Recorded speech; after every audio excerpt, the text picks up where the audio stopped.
Well, we want to turn our attention now to another issue, critically important issue coming up very soon. On May 29th, South Africa will go to the polls 20 years after the first democratic elections in 1994, a watershed in world history when South Africans went to vote after they had defeated apartheid after a multi-century struggle against various colonial forces. And they will be at the polls again 20 years later. A number of critically important issues at stake, both inside the country and also relevant to South Africa's role in the world. So we are very, very honored to be joined here on the show once again by Phakamile Hlubi-Majola, who is the national spokesperson for the National Union of Metalworkers of South Africa, NUMSA, South Africa's largest trade union. Pax, as always, thanks so much for being here with us. Good evening. I'm so happy to be on your show. I love watching your show. I was totally fascinated by the conversation you guys just had with Loki. First of all, I'm a huge fan. I've been following his work, not just as a musician and an artist, but also as an activist. He is a brilliant thinker of our time and of our generation. And I'm not surprised about this information warfare. And I really think we should have a conversation about that, because he's not the only person who's been targeted with these dodgy reports about Russian bots. Some of us have also been targeted. And it just shows you that clearly the enemy has identified that the work that we're doing in terms of providing alternative platforms and real information about what's really happening to the majority, which is the working class in all over the globe, is having an impact. And I think that's how we should see it. No, I think that's very, very true. Sorry, Ronnie, go ahead. No, please. Oh, well, I was just going to say, I'm glad you actually started that way, because I think this is an interesting element of the South African elections. I know you all in NUMSA, who just had a very comprehensive statement about the elections, have pointed to that I feel a lot of people don't know. It's certainly something talked about around the world, but the rise of right-wing parties and right-wing forces. And I think that's an interesting aspect of what's happening in South Africa during these elections, when, of course, the world is looking at South Africa around Palestine in particular, around Cuba, other issues, as playing sort of a vanguard role in pushing back against, the genocide and the attempts to strangle these countries. So I was hoping you could actually just talk a little bit about that, because we haven't heard much, I think, in the West as it concerns the elections there and what's happening in terms of the political landscape. Oh, absolutely. South Africa has been a major focus, especially geopolitically, because of the positions that we've taken, because we have been very clear that what's happening in Palestine is a genocide. We're very clear that Israel is an apartheid state. NUMSA's position, in fact, is that the people of Palestine have the right to resist. And because of our history with a brutal apartheid force, which was also attempting to subjugate and eliminate the Black population here, we completely understand the fact that Palestinians have the right to resist by any means necessary. I absolutely love what your co-host said to Piers Morgan the other day when he asked her, that stupid question that he always asks, do you condemn Hamas? And she said, I absolutely loved how she characterized it. Thank you so much, my sister, because you were right on point to say that I will support anyone who murders their slave masters. Absolutely. Absolutely. It's not even a question. So, the fact that South Africa has taken this position has created a situation where we are now a focal point geopolitically, and there's a lot of pressure on us in terms of our foreign policy position. And we've seen, very, very directed attacks at the Minister of Foreign Affairs, Minister Naledi Pandor, with regards to the position that South Africa has taken on the ICJ. So NUMSA is very aware of the geopolitics and what that means for us. But more than anything, we are also obviously aware of the conditions affecting workers on a day-to-day basis in this country. We're aware that the 1994 transition from apartheid to so-called democracy did not give us economic power. It was a political transformation in only.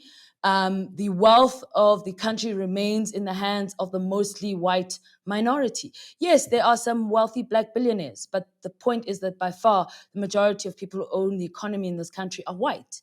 And the majority of black people still have not tasted the fruits of democracy. They are locked out from, quality healthcare. They're locked out from quality education.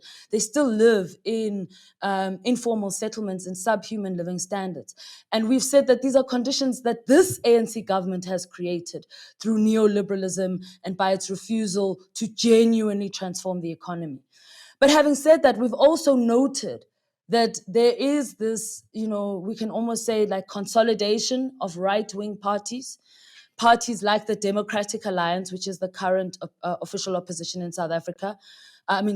Parties like the Democratic Alliance, parties like Action SA, Build One South Africa, Patriotic Alliance, Freedom Front Plus, ACDP. These are all organizations that have a lot of funding from the very same people who control the South African economy, who want the economy to remain the way it is.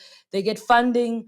And these are the same people, by the way, who drive a very, very particular agenda from a geopolitical perspective, which is, to defend Israel, to defend Ukraine, to pretend that this is simply a war between Ukraine and Russia and not a NATO-sponsored war. And they want to interfere in our elections. They want to interfere in our politics. But the worst out of the bunch that I've just mentioned is the Democratic Alliance. Not just in terms of their foreign policy outlook, which is very much pro-Israel, but also because they are completely anti-Black and anti-working class. When you look at their manifesto, it's really about, taking us back to where we were before 1994, before workers were able to secure many, many rights and protections that we've had to fight for over the last 30 years. And as a union, we've taken a position to say, these right-wing organizations, we're warning you workers, do not vote for these right-wing organizations. You will deepen your suffering. That is the position of the union. I love that in this basically statement by NUMSA, there's like a whole very clear section. I just love the way it's worded. NUMSA identifies the following political parties as the worst, which the working class must not vote for, and they are, and you name them. And of course, Democratic Alliance is at the top. I'm curious if you can give us an idea, is there a base of popularity for these parties? Because the fact that some of them, obviously being economically right wing in a time when people are living in poverty, it can be easy to slice some people off and convince them that right wing economics is the right way to go, using hate and xenophobia. But South Africa is so staunchly anti Israel and pro Palestine and anti-Zionist that is there a strong base of a support for a party that is so pro-Israel, parties, I should say, that are so pro-Israel, and also, like you said, pro-NATO? I guess my question is, do these parties have a chance of actually winning in a place like South Africa? So our challenge is that the traditional media, which represents and over amplifies the voices of the neoliberal elite, the very same people who control the South African economy, is the one that's really giving a lot of these small organizations more oxygen than they deserve. Certainly giving the DA a lot more oxygen and attention than it deserves. And I think it has to be said, the fact that the South African working class is frustrated has a lot to do with the fact that the ANC has failed. The ANC had an opportunity to take a radical position in 1994 and drive an agenda for the working class. If it had done that, we wouldn't be here. We wouldn't be in a situation where this trade union has to do a list and basically, list the organizations that are a problem. Because this is, I'm going to use a South African expression. South Africans are heartful with the ANC. Heartful means we are extremely, extremely angry, tired, frustrated because of extreme corruption, unemployment, but more importantly, the fact that they've not utilized their power in a meaningful way to transform the lives of the majority of people, thus giving space to the emergence of these right-wing organizations. And I think this is a phenomenon that's not unique to South Africa. If you look in different parts of the world, you are seeing right-wing elements rising because neoliberalism has failed to deliver the kind of genuine transformation and democracy that most people expect. I mean, you will hear liberals talk about how democracy is this fantastic concept, but what they leave out is that those democratic, principles that are supposed to be for all of us are actually only enjoyed by very few, by very, very few, very, very, very wealthy people. And that's the, sort of the small print in liberal ideology that you only learn once you've implemented the policies and you realize, oh my gosh, what a mistake you've made. And I think this is the crisis that we're in South Africa, is that sadly the ANC made a wrong choice politically and economically and has created this situation. As a trade union, we do think it is our responsibility to raise the levels of consciousness. We're a trade union that was not afraid to launch a socialist party at a time when it was not popular to do so. In 2019, we participated in elections through the SRWP and tried to advance a socialist agenda. Unfortunately, we did not win over the majority of the working class. But that does not mean we are now going to keep quiet in the year of what is possibly the most crucial elections since 1994. We feel that we have a very, very responsibility to warn the working class about the possibilities that can happen if they vote for any of the right-wing organizations that we mentioned on that list.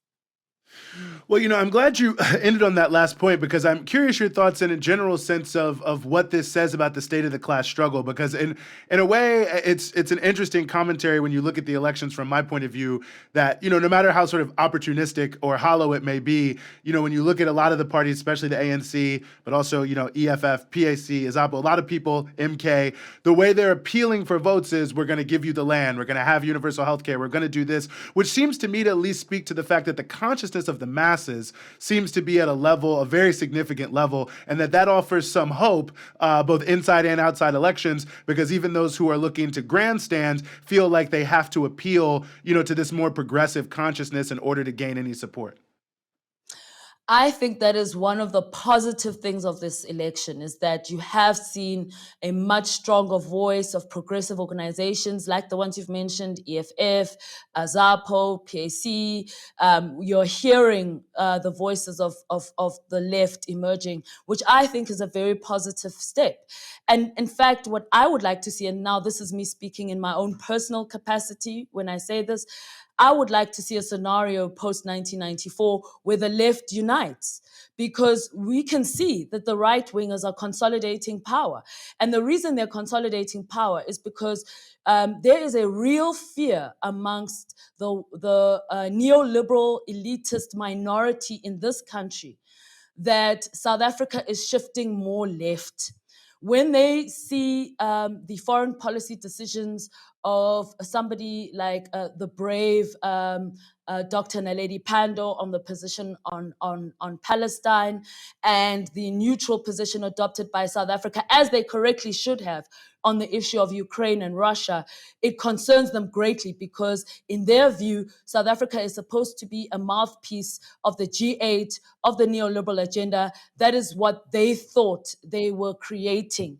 And when they see these sort of ructions, this sort of shift, and of course, the rise of these, very, very organizations like the EFF and others that are really making a big noise about alternatives and alternative political systems, it scares them. It scares them because they don't want South Africa to create any possibility that socialism could exist. Because if that happens, or if there's any sort of progressive shift to the left, then there is a fear that the rest of the continent will catch the same flu or the same bug, and then it will extend. So I think this is a really important time for South Africa. I think it's really important that we must be honest with voters. And I think it's good that organizations like NUMSA are coming out clearly to say, here's some right wingers, stay away from them, look elsewhere if you're looking for a political organization, because we've also said that we're not going to dictate to our members who they should vote for, but it's very important for us to make sure that they understand and can identify those organizations that are going to deepen the suffering of workers and their families. Phakamile Hlubi-Majola, the national spokesperson for the National Union of Metalworkers of South Africa, NUMSA, as always, doing it for the love of the working class, and we really appreciate you joining us here on the Freedom Side.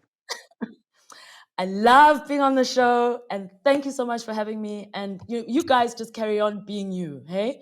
You rock. This is why they're scared of you. This is why they are running for their hills. They sound crazy. It's fine. It means you're doing the right thing. So just keep it up. Love Right you on. all. Thank you so much. All right.